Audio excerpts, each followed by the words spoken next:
Chapter 1. Revan's silence beneath the glass sky, the mirror in the stone. The battle that died twice. The ghost in the black flame beneath a broken sky of pale glass and frozen air, where no stars dared shimmer and the wind forgot its name. A single figure stood among the hushed remains of a forgotten world. This was not the Revan sung of in temples or whispered in soldier camps, not the warrior, not the exile, not the Jedi nor the Sith. This was Revan at the edge of silence, where memory no longer answered and the Force bent low like a mourning tree. Around him lay the bones of the final Mandalorian battlefield, buried not in stone or ash, but in stillness, untouched since the last war breathed its final flame. It is said the world had no name, only a number once spoken in code. But in the old ways, the Force remembered it as Orin fell, which meant glass womb in the lost tongue of seers. Here, the war did not end. It faded slowly, like a fire starved of breath. The last soldiers fell, not from blade or fire, but from forgetting why they had come. Revan returned to this place alone, long after the banners had turned to dust, long after the stars had abandoned their gaze. He came not to conquer or to mourn. He came for silence, and silence, at last, answered him. The sky above was cracked, like a mirror. Clouds drifted as broken reflections of what once was. Beneath his feet, the earth had turned to crystal, a battlefield flash-frozen by some unknown wound in the Force. Mandalorian armor remained where warriors had fallen, fused into the ground like bones held in amber. Their helms faced the heavens, though their spirits had long since passed into shadow. Revan walked among them as one walks through the tomb of an old friend, slow, with reverence, each step an echo into something deeper than sound. Near the center of the field stood a single monolith of dark stone, untouched by frost or flame. The stories say it had not been placed there. It had risen, as if summoned by the memory of blood and vow. They called it the mirror in the stone, though it held no reflection, only depth, an impossible, bottomless black. Revan approached it with uncovered hands. He placed one palm gently against its face, and the surface rippled, not like water, but like thought. And in that moment, the battlefield breathed again, not in life, but in memory.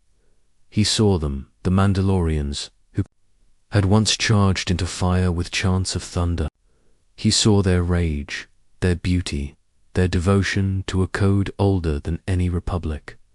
But he also saw their doubt, their quiet, their souls, as they began to question the war's purpose in their final breaths. The mirror did not show victory. It showed the battle that died twice, once in fire, once in meaning. And Revan, standing in the middle of it all, did not speak. He only listened. It is told in forgotten circles that Revan performed a ritual then, though no record remains of its words. The Force around him grew heavy, slow, ancient. He knelt and drew a circle in the frost with the tip of his glove. Inside the circle he placed a shard of Mandalorian iron, broken, unshaped, unnamed. With a breath he whispered into it, not words, just breath, and in that breath memory passed. A warrior's echo, a leader's sorrow, and something else. Forgiveness, perhaps, or warning. The sky dimmed. A soft light fell through the cracked clouds, and for a moment it seemed the field had become a sacred tomb, not of death, but of silence honored. The Force rippled outward like a tide retreating. The monolith darkened once more, and Revan stood, his hand now marked with a thin line of shadow across the palm, as if the mirror had taken something from him in return. He did not resist. He simply turned and began to walk again, each footfall erasing itself in the frost behind him. They say he never returned to that world, that he left no beacon, no record, only that broken shard, still held in frost within the ritual circle, waiting. Some believe it holds the soul of the last Mandalorian Revan ever faced. Others believe it is a mirror itself, able to show the heart of any who dares to touch it, but no traveler has found it. No star map records the place. Perhaps it exists only in the Force now, as a dream, as a warning, or as a prayer unanswered. And so the glass sky remains shattered. The monolith stands in stillness. The battlefield sleeps beneath a veil of frozen light. And Revan, wherever he walked beyond that place, carried not a sword, but a silence so deep. Even the Force held its breath around him. Chapter 2, Tari Vizsla. And the blade that dreamed the light beneath the iron, the temple that never slept. The Darksaber's first song, long before the war, drums echoed through Mandalorian halls. Before armor was etched with flame, before the Darksaber passed from hand to trembling hand, there was a boy born of dusk and silence. His name was Tari Vizsla, and the stars whispered of him before he ever spoke a word, in the old tongue. His name meant Shadow Walker, though few understood what shadow he would one day walk between. He was not born to power. He was born to wonder, a rare gift in a land ruled by war. The temple he came to, deep in the mountains of Concord Dawn, was not one of fire or fury, but of quiet stone and wind. It was neither Jedi nor Mandalorian in full. It was something between, a place where fire and thought slept side by side. The elders there spoke, not of sides, but of balance. They taught with no words, only gestures, silence, breath, and the old light. Tari grew slowly, like a tree beneath forgotten moons. He trained not in combat first, but in listening to rock, to water, to the stillness between heartbeats. They called it the light beneath the iron, the part of the soul that could not be shaped by war. And in that light, something began to call to him, not a voice, not a vision, but a hum, low and endless, a pulse that lived behind every wall and within every dream. It called him to the forge. The forge was hidden beneath the temple, behind a veil of stone only the patient could see. Tari descended alone, guided only by the hum and his breath. There he found no weapons, only a pool of black crystal, thick as starlight turned to ink. Above it, a single ember floated. It was not fire, it was memory. And when he reached toward it, the pool stirred, a blade rose, not made, not forged, but remembered. The Darksaber, but in those days, it had no name, it had no wielder. It had only a dream. Tari reached for it, not with force, not with pride, but with quiet reverence, and the blade responded. It hummed not in anger, but in recognition, as if it had waited lifetimes for someone who could see both light and shadow as one. When his fingers closed around it, the temple trembled gently. The walls glowed with ancient script. Not Jedi, not Mandalorian, something older. A third path, long forgotten. The elders gathered in silence. No one spoke, no one questioned. For the first time in the temple's long and secret history, the forge had chosen. And in that moment, the boy was no longer only Tari. He was the bridge, the sword, the story that had not yet been written. But balance, like a blade, is never still for long as words spread. The stars shifted, the force stirred uneasily, and those beyond the temple, warlords, councils, and seers began to dream of a blade shaped like night, glowing with the soul of fire. They called it unnatural, dangerous, sacred. Each whispered something different, but none could forget its hum. Tari left the temple not as a warrior, but as a question. He walked into a world that had no name for him, not Jedi, not man, not peacekeeper, not crusader. He became myth the moment he vanished. Some say he carried the blade into battle, others that he sealed it within a vault of iron deep beneath Sundari's roots. But the temple he left behind would never sleep again, for the Darksaber had sung, and once a song is heard, it cannot be unheard. Even now, its pulse still echoes, faint, slow, and waiting, like a dream buried in stone. Chapter 3. When the first was not yet named the bones of Shukor. Before the mask was forged, the dust that became Oathlong. Before the Mandalorians wore Beskar-like skin. Before the stars feared their march. There was a desert where nothing had a name. No cities, no clans, no war chants. Only sand and sky, and the slow breath of something waiting beneath the earth. The old ones called it Shuka, though even that name would one day be buried in wind. Here, before the masks, before the code, there was only a figure, nameless, voiceless, uncarved by myth, walking barefoot through dust and silence. He was not born into legend. He was shaped by it, not from victory, but from hunger. Hunger for meaning, for fire, for form. The stars watched him with caution. The desert gave him no favor, but he walked and did not stop. He listened to wind, to bone, to the creaking of unseen beasts beneath the dunes. And in time, the desert began to answer.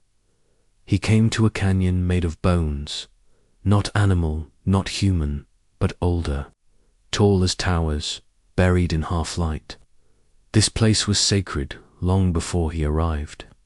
The stories say it was once the ribs of a great god-beast felled in a storm of fire when the sky cracked in two. But no storm remained, only silence. And here the figure knelt. He placed both hands on the ancient bone, and in the wind a voice came, not in words, but in memory. Not his own, but belonging to all who would come after. It told him how to forge without fire, how to shape without steel, how to become more than blood and breath. It told him to find the metal that did not break, to carve not a weapon, but a name. He wandered for 40 cycles without speaking. He carved his journey into stone, not with tools, but with the edge of his fingers, thin lines, circles, silent symbols. He fought beasts with bare hands. He watched the twin moons die and be born again. And one night, in a cave of black salt, he found it, the ore, cold to the touch, older than language. It did not shine, it watched. It remembered things even the Force could not name. He heated it in sapphire, folded it with breath, and at last shaped it into a mask. But he did not wear it, not yet. The first mask was not a symbol. It was a question. Who are we, if not name? Who are we, if not tribe? What are we without war? He placed the mask upon a stone pillar, walked away, and returned a cycle later, and again, until others found it. They came from across the sands, warriors, hunters, broken souls. They did not speak at first. They only knelt and watched and listened to the wind. The figure said nothing, but his silence became code. His mask became myth. And when the time was right, he placed it upon his face, not as king, not as conqueror, but as mirror reflecting all they feared, all they loved, all they were becoming, and thus the Mandalore was born, not from blood, but from dust, not from might, but from memory. He was the first, but not the last. They followed not his voice, but his silence. They carved no laws, only symbols. They took no flag, only the shape of his mask and the feel of the dust between their fingers. They fought not for land, but for meaning, for breath, for being. And when the desert storms returned, and the bones of Shukor were buried once more, all that remained was his footprint, half lost, and a mask glinting beneath.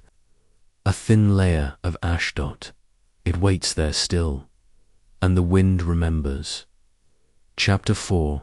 The Forgotten.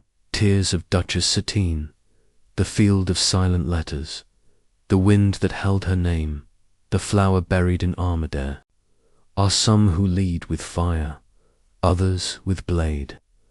But there was once a voice that led with peace, soft as silk, unshaken as stone. Her name was Satine Cries, though history would bury it beneath louder echoes. She was not forged in war. She was not carved by tradition. She stood instead in the quiet between, a breath in the middle of the storm, a single flame that refused to flicker even as the galaxy howled. She ruled not through command, but presence. On the grasslands of Kalevala, where light fell gently through the tall golden reeds, Satine once walked barefoot at dawn. They say she used to speak to the wind, there not as queen, not as duchess, but as child, whispering dreams into the sky. And the wind would carry them, but peace, like a flower, grows delicate in the soil of war. As the Mandalorian civil wars began to swell, her voice became an anchor to still for the tide. The warriors around her, brothers, cousins, councilmen, spoke of strength, code, legacy, but Satine spoke of silence, of gardens, not battlegrounds, of rebuilding, not revenge. She tried to mend what others had torn with fire, but the blade always moves faster than the hand. The field of silent letters was not a battlefield. It was a grave for words unsent, a wide plain near the old capital, where Satine once buried the messages she never dared to send to enemies, to lovers, to her people, to herself. Each letter folded with care, placed beneath a white flower, and left beneath the sky. She believed that if truth was too dangerous to speak aloud, it could still be planted, and one day, perhaps, it would bloom. Among these was a single letter, written but never sealed, left beneath a silver blossom that grew only once per year. It was addressed to him, the one whose voice once softened in her presence, the one who chose a path far from hers, but who returned to her in dreams. She did not name him, she didn't need to. The force remembered, the wind remembered, and when that flower last bloomed, a storm came, gentle, without thunder, and the page drifted into the sky, unread by eyes, but not unseen. The war arrived anyway. Palaces crumbled, the towers of Sindari were blackened with ash, and the dream Satine once carried in her voice was shattered by a blade not aimed at her body, but her hope. They called her weak, naive, misguided, but the wind told a different story. The armor she wore in her final days was not made of metal. It was made of silence, of choices never spoken aloud, of love never claimed. Beneath her royal robes, she hid a single pressed flower, dried, pale, the same kind she had once planted beside her secret letters. And when she fell, it did not burn. It was taken by a servant, placed in a book, and hidden beneath the temple. Stones. Some say that book still sings at night, soft vibrations through stone, like the breath of someone long gone, but still listening. The letters remain buried, their ink faded, their paper worn. But the field is quiet, not empty, only waiting, and the wind still carries her name, not shouted, not echoed, but carried, like a lullaby too fragile for war. In the end, Satine did not change the fate of Mandalore, but she changed the shape of its soul. She proved that peace is not the absence of power, it is power softened by grace. And those who listen closely, in the hush between battle cries, may still hear her footsteps across the grass, light, certain, and always walking toward a world that might still bloom. Chapter 5. The night Boba Fett died, in a dream, the hollow starship. Ash on the water's breath, the hunter who left no footsteps. There are some whose names are spoken in fear, whose armor gleams with memory, whose gaze turns even the strongest to stone. And among them none stood so still, so silent, so haunted, as Boba Fett, not just a bounty hunter, not just a clone, but a soul suspended between vengeance and void. His legend was built from steel and fire, but his truth, like all truths, was softer, stranger, and easily forgotten in the roar of the galaxy. It begins not in battle, but in sleep. There was a night, or something like a night, when the stars dimmed across a quiet moon of no importance. His ship, Slave Eye, though it bore no name in this dream, hovered above a silver lake that breathed mist like the sigh of an old god. The wind was still. The water held no reflection. And inside the ship, Boba Fett slept. Not the sleep of warriors, not the sleep of the hunted or the tired, but the deep, hollow sleep of someone who no longer remembers why they carry a weapon. No bounty waited, no mission called, just a memory forming in the dark. He dreamed of a shore he had never seen, where bones lined the sand like driftwood and voices whispered without mouths. In this place he walked without armor, no helmet, no visor, just breath and bare skin beneath a sky that never moved. The ground was soft. The air tasted like smoke left too long in silence. He came to a tree, gnarled, ancient, hollow at the core. Hanging from its branches were helmets. Mandalorian, Jedi, clone, his own. Versions of himself he had never worn. The tree did not speak, but its silence wrapped around him like a cradle. And then, from within the hollow trunk, something stirred. Not a creature, not a weapon, but a shadow of a boy. A child, not him, but the part of him left behind on Camino. Alone in the rain, waiting for a father who never returned. The boy looked at him with wide eyes, unafraid. And Boba, in his dream, knelt beside him. He asked no questions. He gave no name, only reached out a hand. But the boy stepped backward, into the tree, and vanished like breath on cold glass. The mist grew heavier. The lake shimmered with ash. And Boba turned to find the water rising, not in panic, but as though the world itself meant to cleanse him. The ash touched his knees, then his chest, then the scar on his cheek. In the dream, he did not drown. He dissolved, piece by piece. Not in pain, not in peace, just quietly, until nothing remained but the outline of a man, drawn in smoke. The starship drifted above the lake, empty now.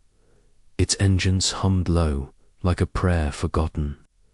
The cockpit held no trace of him, only a helmet left on the seat, cracked down the center, as if the dream had followed him into waking.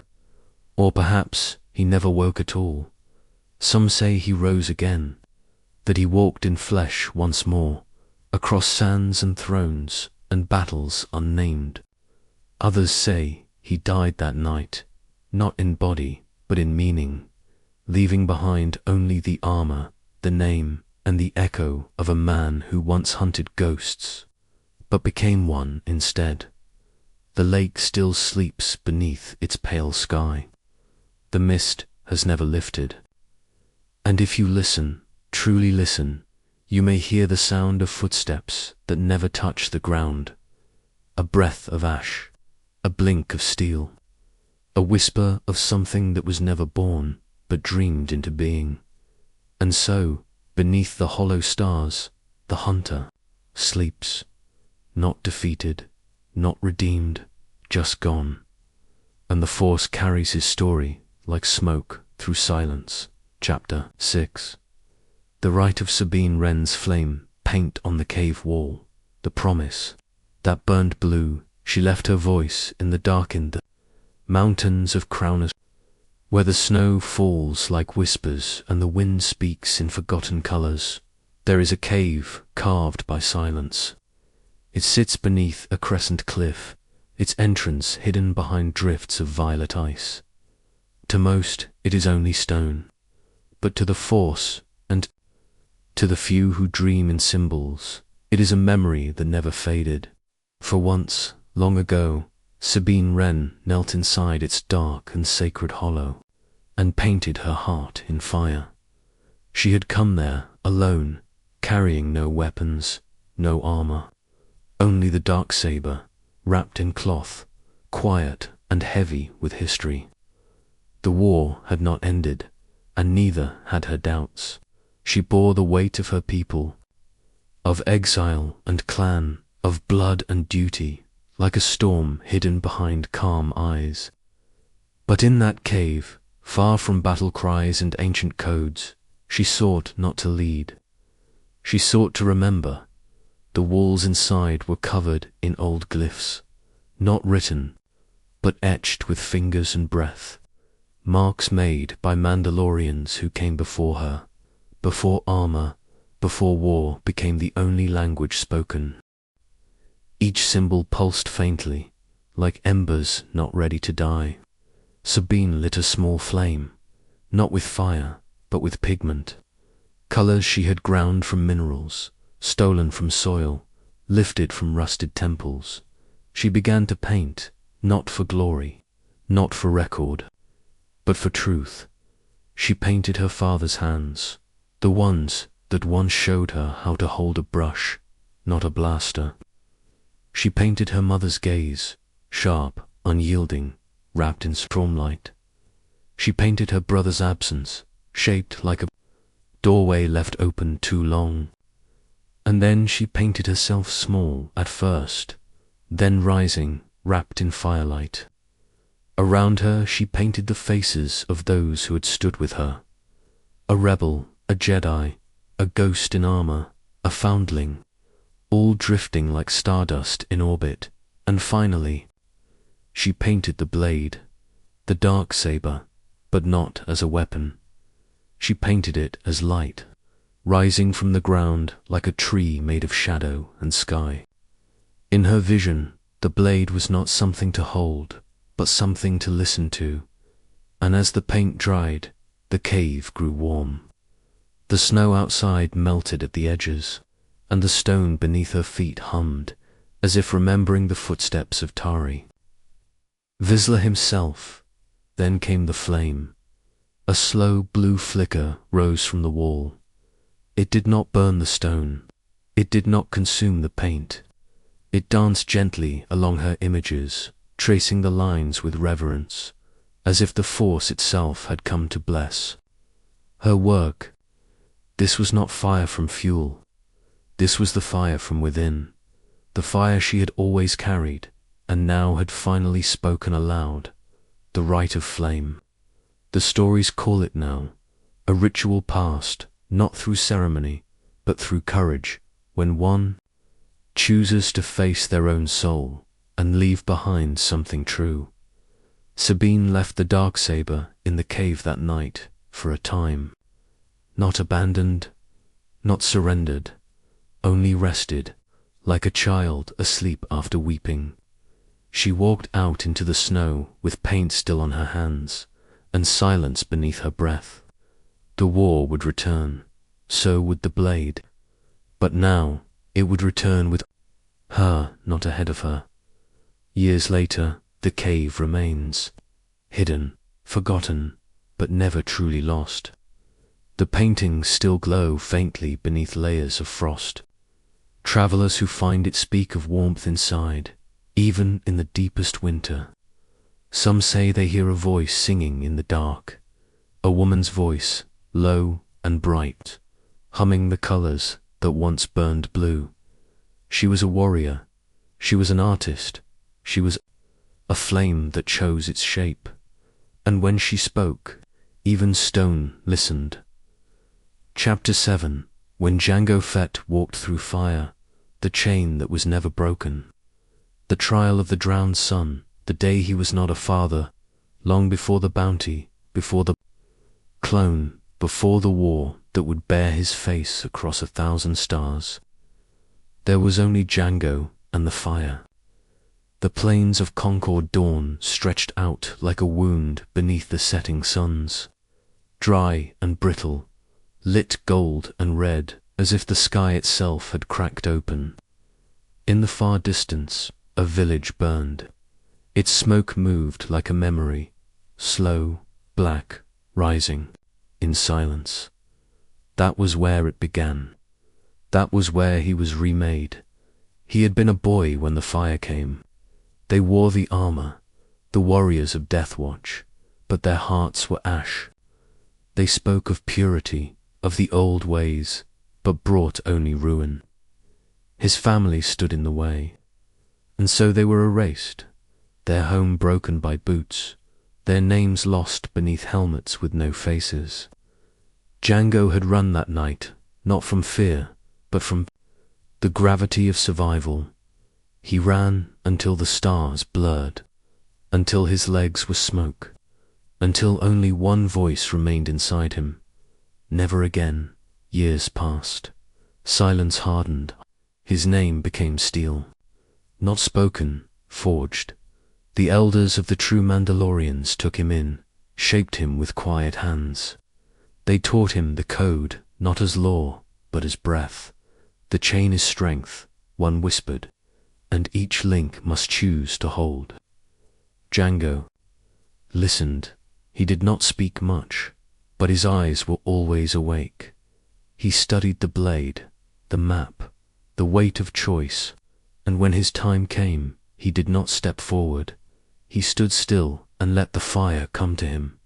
They called it the trial of the drowned son, an ancient rite, nearly forgotten, practiced when a warrior's soul was bound not just to survival, but to purpose. At sunset, he walked alone into the red dune, a sea of burning sand that swallowed those unworthy. Around his wrists were the chains of his ancestors, not to bind, but to remember. On his back, a piece of ruined armor, not his father's. The heat was alive. It pulled at him like a question with no end. But he did not bow. He moved with it, through it, as it dot, and then, at the center of the dunes, where the horizon folds and light becomes breath, he found the stone, smooth, black, ancient, a remnant of something older than Mandalore, older than language, a meteor that fell in silence before even the first helm was worn. Jango placed his hand upon it, and the stone opened, not with light, not with sound, but with vision, a flicker, a reflection, himself, surrounded by children, not of his blood, but of his armor, soldiers, mirrors, ghosts in his own shape. His legacy, his burden. He stepped back, and the fire rose around him, not to consume, but to claim. When he returned to camp, his armor was scorched, his skin marked, but his voice, when he finally spoke, was calm. I will not break.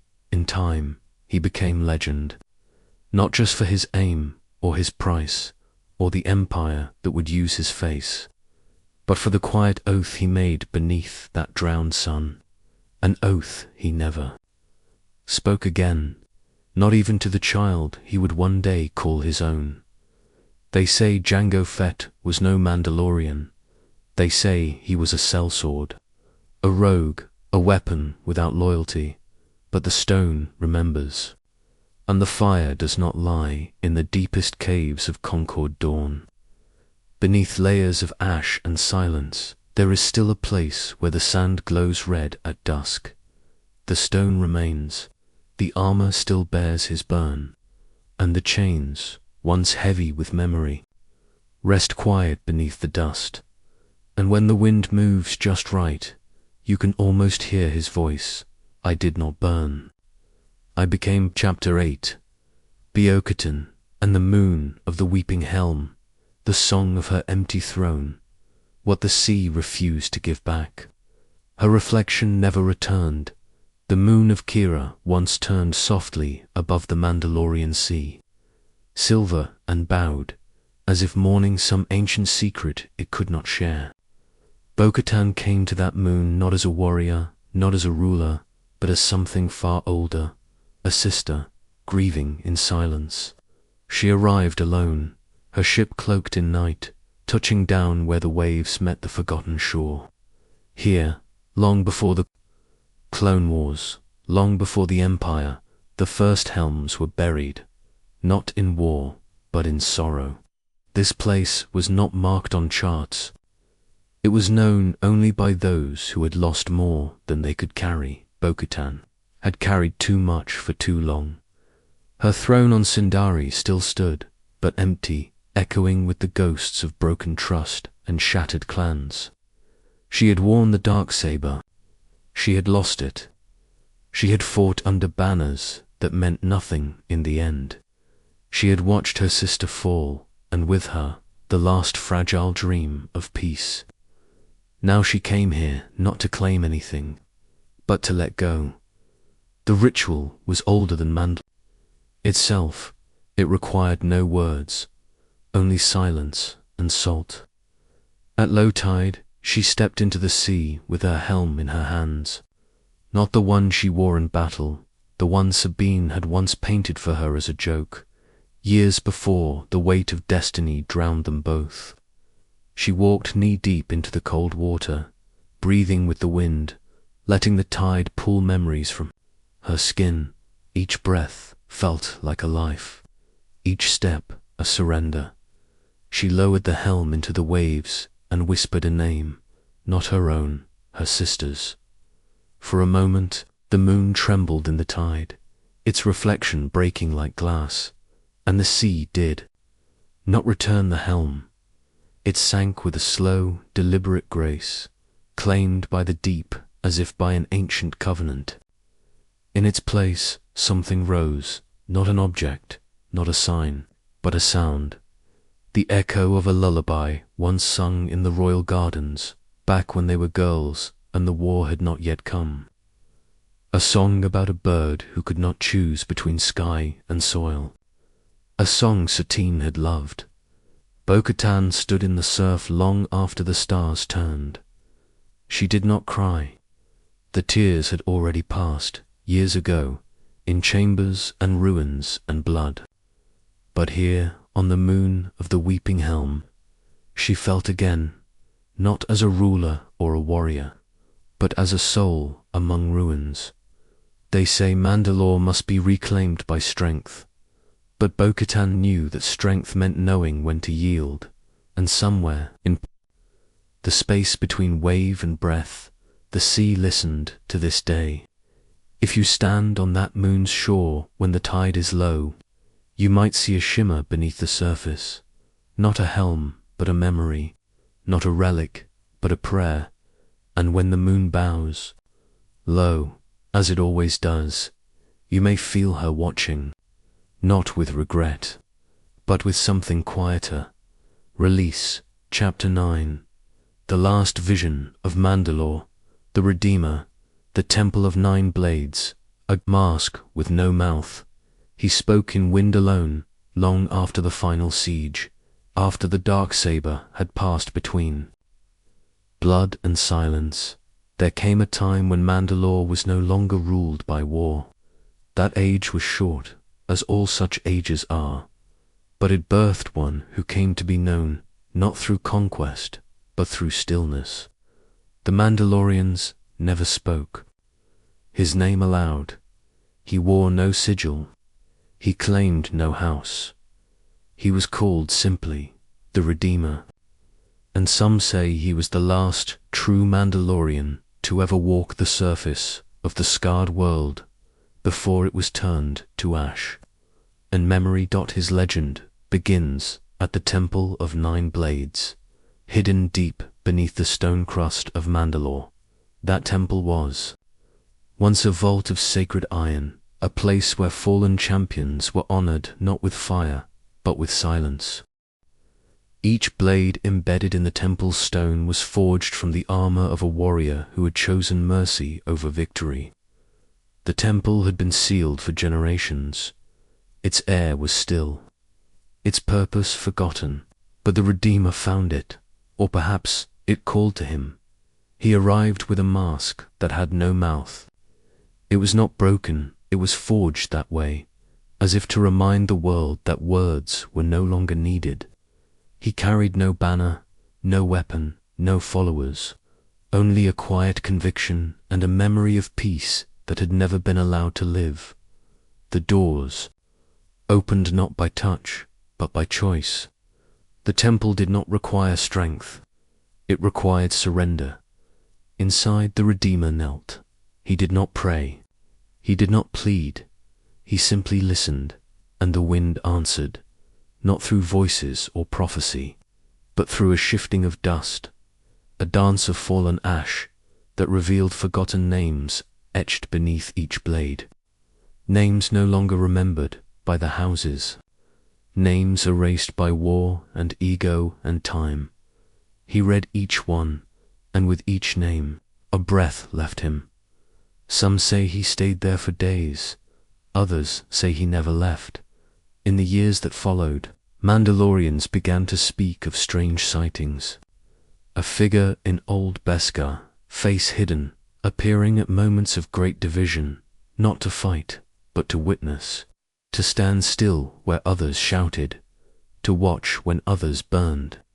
And wherever he stood, conflict slowed, not because of fear, but because his silence was heavier than war. They say he could not speak, but the wind around him always carried meaning. Once, during the Red Pact, two clans prepared to slaughter each other at the mouth of Shriekhawk Valley. But when the sun rose, both sides found him standing in the center of the pass, hands empty, armor coated in sand. Neither clan moved. They could not say why, only that something ancient had entered their hearts, a reminder perhaps that vengeance is a chain, not a shield. No one knows how he died. No tomb was carved, no songs were sung, but on the darkest night of the Mandalorian calendar, when no moons shine, the Temple of Nine Blades is said to echo, not with footsteps, but with breath. A single, long exhale rising through stone, a breath that carries 9 names, and one vow, never again. Chapter 10. The Children of Vizsla and the Crimson. Veil, the oath of the empty scars, the helm that bled stars. Their names were taken in. Silence before the Clone Wars, before the Death Watch, before the Darksaber passed from hand to trembling hand. There was a time when the bloodline of House Vizsla broke in two, not by battle, but by vision. These were the children of Vizsla, not warriors by birth, but by burden. Their story is scarcely spoken, even in the deep places of Mandalorian memory. Some say they were heretics, others saints, but all agree on one thing. They walked beneath the crimson veil, and none returned the same. The crimson veil was not a place, not truly. It was a path, a sacred trial hidden in the caves of Shuka's hollow spine. where the stone turned red not from rust, but from the breath of the world itself. Those who entered did so blindfolded. Those who emerged were given no words, only a helm newly forged, and a scar beneath the eye that never faded. Each of the children bore such marks. Each carried a secret they were forbidden to share. It began with 3 descendants of Tari born in exile after the house split over a lost doctrine, that the Darksaber was not a sword of conquest, but a mirror of the soul. These 3 sought not glory, but truth. They were called Kael, Rin, and Soleil. Their names have been scattered, like dust through the stars, but their vow was carved into iron and ash. We are not the blade. We are the shadow it casts. The veil tested that vow. Inside, they saw visions, not of enemies, but of themselves, their fears, their desires, their failure to forgive. The veil stripped away the armor of story and left only silence. When they emerged, their helms were blackened with starlight, not painted, not scorched, but marked by something older than flame. And in place of eyes, faint runes shimmered, as if the stars themselves had left fingerprints on the metal.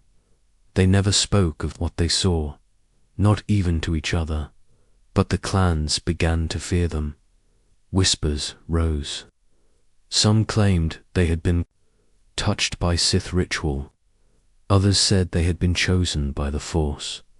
Still others believed they had walked too close to the myth of Mandalore himself and brought back something that was not meant to be carried. One by one, the children vanished. Not slain, not hunted, just vanished. Yet in every era since, there are those who claim to see helms marked by that same star-bleeding glow. In battles where no victory should be possible, in ruins where no survivor should remain, always silent, always watching, and always alone, the old stones of Shukor still breathe crimson at dusk. And sometimes a pilgrim will come, drawn by bloodline or dream, and find a single helm resting at the cave's mouth. No body, no name, just the mark, the scar beneath the eye. They say if you place your palm against it and close your eyes, you may hear a voice, not words, just a breath, soft as ash, and older than steel. And if you listen long enough, it will ask the only question that matters. What shadow do you carry? Chapter 11. The day Din Djarin spoke to the void, the sands heard him first. The beast that bowed its head, and the sky refused to answering, the time after war, after exile. After foundlings and creeds had been tested and frayed, there came a single day beneath a dying sky when Din Djarin stood alone, not as a bounty hunter, nor warrior, nor father, but as a question in the shape of a man. The world was nameless, a forgotten moon cloaked in the breathless hush of shifting dunes. No maps spoke of it, no signals passed through it. Yet something older than choice had drawn him there, a pull. In the dust, a whisper in his bones. Some said the planet was cursed, others sacred. All that is known is this, that Din walked for 7 days across that silent sand, following no star but the one that beat like a slow drum in his chest. He did not eat, he did not speak, he left his weapons behind. His armor gathered heat like sorrow, and on the 7th morning he knelt. There was no altar, no temple, only a hollow in the desert, ringed by bones too large to name. It was there that he finally spoke. Not aloud, not truly, but through the rhythm of breath and silence, the way one speaks to the Force without knowing. He did not ask for answers. He did not ask for power. He only asked one thing. What am I without the mask? The dunes offered no reply, But from beneath their stillness rose a shape, not storm, not beast, not shadow, a creature older than cities, vast and slow, with skin like broken moons and eyes like mirrored night. It came without threat. It came without name. It came because something within him had been heard. Din did not flinch. He did not draw his blade. Instead, he removed his helm, not in defiance of creed, but in reverence for truth. The wind did not howl. The beast lowered its head, pressing its forehead to his, and in that gesture passed a silence so deep it left the sky itself mute. Some say it was the last of its kind. Others say it was the first month, reborn in form beyond war. But Din never spoke of it again. He left the planet the same way. He came alone, yet those who saw him after say something had changed. His armor no longer shone the same. His steps no longer echoed with hunger. And the mask he wore, though shaped the same, seemed lighter, as if the burden once welded to it had cracked, just enough to let starlight in, and on worlds far from charts, travelers tell of a wind that speaks in breathless chant, where the dunes move like thought, and where a figure waits beneath the stars, unmoving, silent, as if listening for a question that has not yet been asked. And they say the void still listens. Chapter 12. Grogu and the Memory of Iron Rain. The last fire of Mandalore, a child in the ashes, the force that slept beside him long after the cities of Mandalore had cracked and caved beneath the black weight of siege. Long after the sky had wept metal and the ground had forgotten, the word mercy, one ember of the past, remained. It did not burn, it did not cry, it simply breathed, slow and small. Beneath the bones of a fallen dome, Grogu, he was no longer hunted, no longer held, no longer hidden by arms of war, or by cloaks of creed. In the ruins of Sundari, where towers once reached the stars and fell like prayers unanswered, the child waited, not in fear, not in hope, but in something older than both memory. He was too young to understand all he had seen, yet old enough to feel its echo, the screams that had no mouths, the skies that turned to blood, the iron rain that never stopped. Some called it the purge, some called it nightfall. Grogu only knew it as a silence that grew teeth, and yet he stayed. There, in the belly of what had once been Mandalore's heart, Grogu lit a fire, not with flame, but with the force, that soft, silver breath of life that had longed hidden within him like a trembling bird. He did not use it to lift stone or strike enemies. He used it to warm the air, to stir the ashes, to call the memory of peace back into a place that had forgotten it. Each night, the fire grew, not bright, but true dot, and in that quiet, strange light, the ruins remembered. Walls whispered names once etched in armor. Helmets shifted in the dust, as if turning toward a forgotten oath. Even the wind seemed to weep less. Grogu did not speak. He did not need to. His breath was enough. His stillness was enough. And in his presence, even the ghosts were calmed.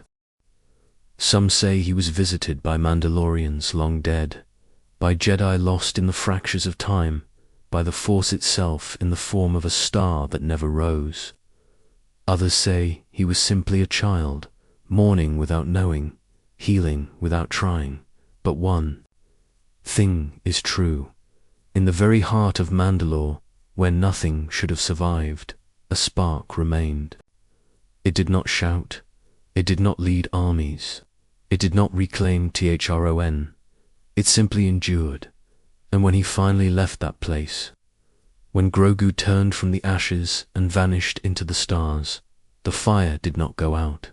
It still glows, hidden beneath layers of iron and sorrow, waiting for the next to kneel beside it, to remember not just war, but wonder. Chapter 13. The mask beneath the river of time. The sword that waited without a hand, his name was forgotten by fire. The echo that sank but did not drown beneath a world that no longer appears on star maps.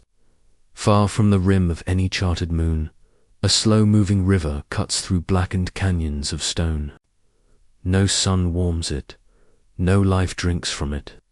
Its waters are thick with time, memory made liquid.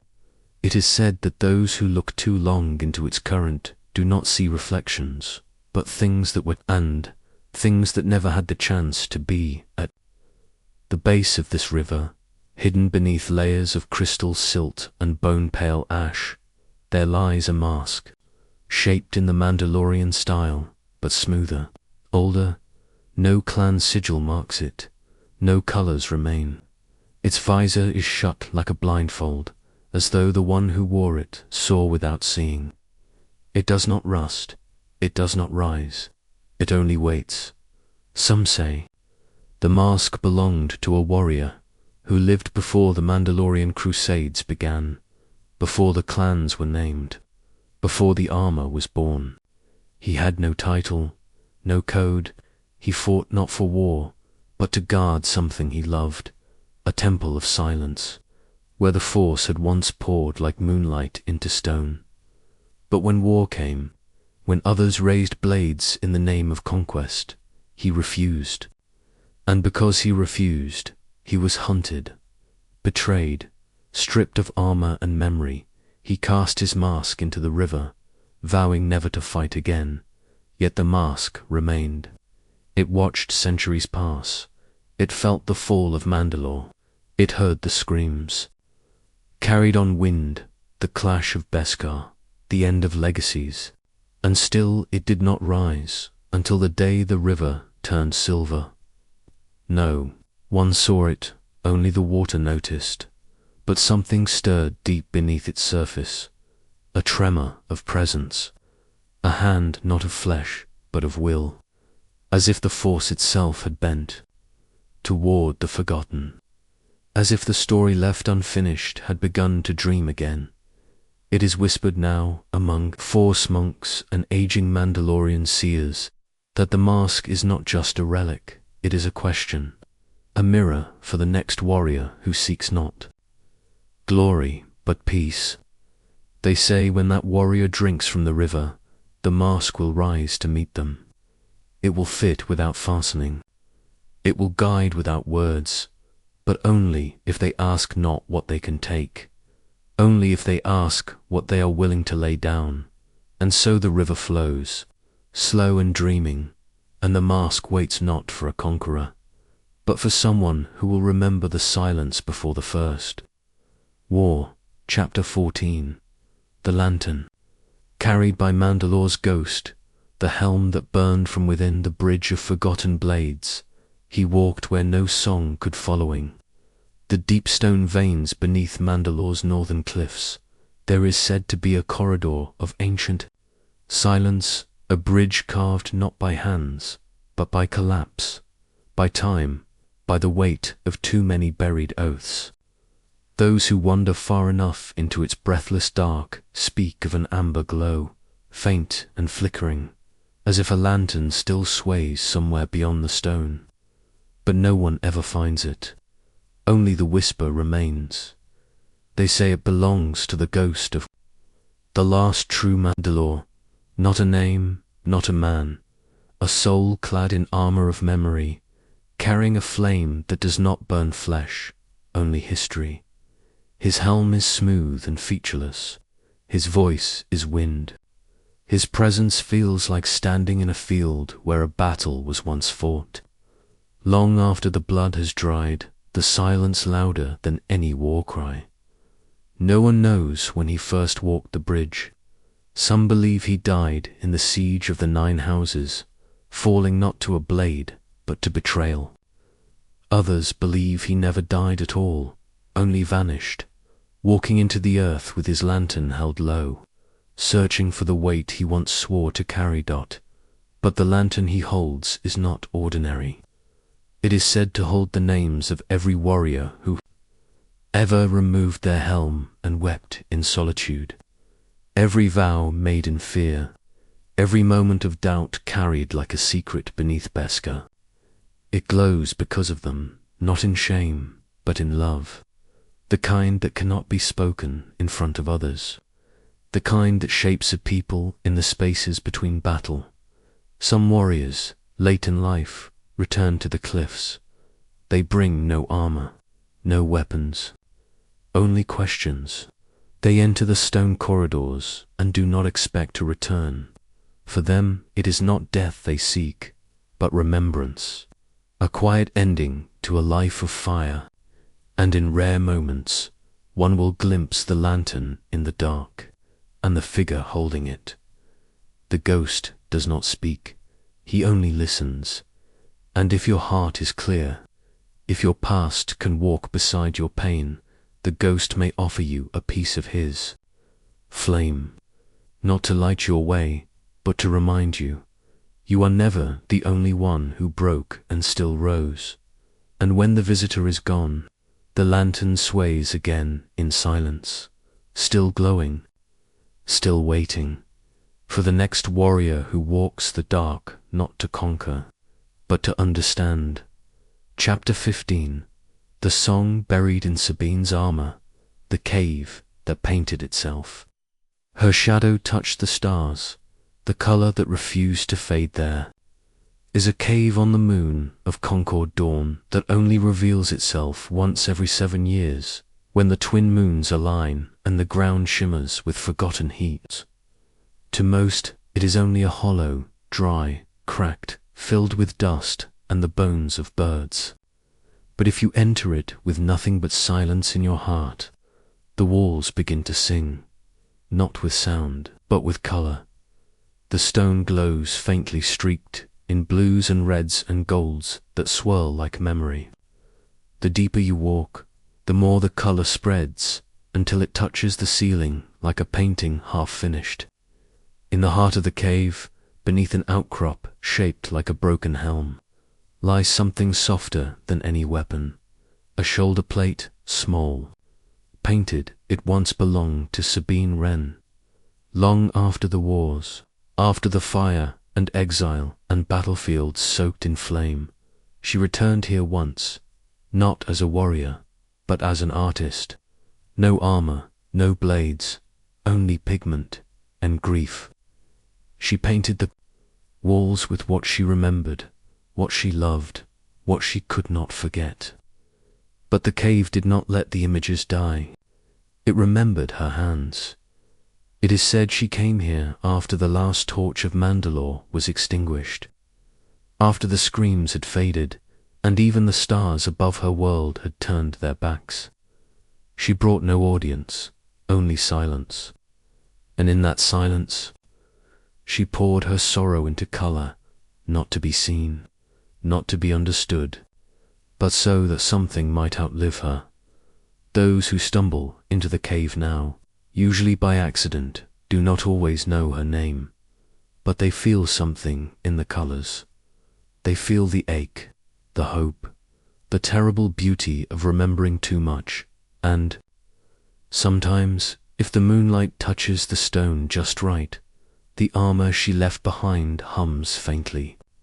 A song with no words, a melody with no ending. The Mandalorians tell stories of warriors with blades, of leaders with fire, of legacies written in war. But beneath the surface, in this quiet place of dust and paint, a different legacy breathes. One not of conquest, but of creation, and the color still spreads, slow and dreaming, waiting for someone who sees not with their eyes, but with the parts of their soul that still long to make something beautiful. Chapter 16. The river that remembers Jango Fett, the water that carried his name, the father who was not born beneath the armor. He was still flesh far in the southern. dunes of Kalevala, where the wind forgets how to speak and the sun's set in silence. There runs a river that should not exist. It is narrow, silver as a blade, and warm to the touch even in the coldest seasons.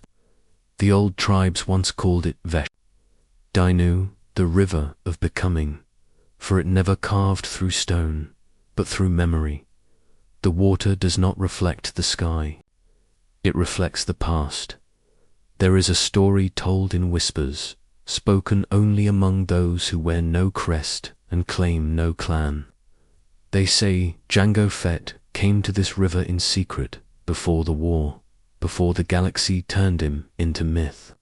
He came alone, with his armor sealed, and stood at the edge of the current. He did not drink. He did not kneel. He simply stood and watched. No one knows how long he remained. Some believe he sought to forget. Others believe he came to remember something long buried. For though he was shaped by fire, Jango was not born of Beskar or flame. He was born of blood, raised in ash, and what the river showed him that day was not his victories, but the child he once was, before the mask, before the war, before the choice to be father and weapon both. They say the river remembered him, long after he walked away now, when the moons rise at the right angle and the dust calms for just a breath.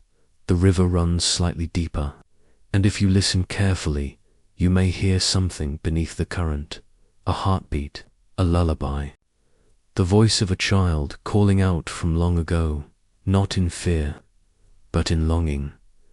The water does not speak in words, it speaks in warmth, in weight, in quiet recognition of those who have carried too much for too long, with no one left to see them as more than armor. Some travelers leave behind a piece of their plate beside the riverbed. Others leave nothing but a whisper.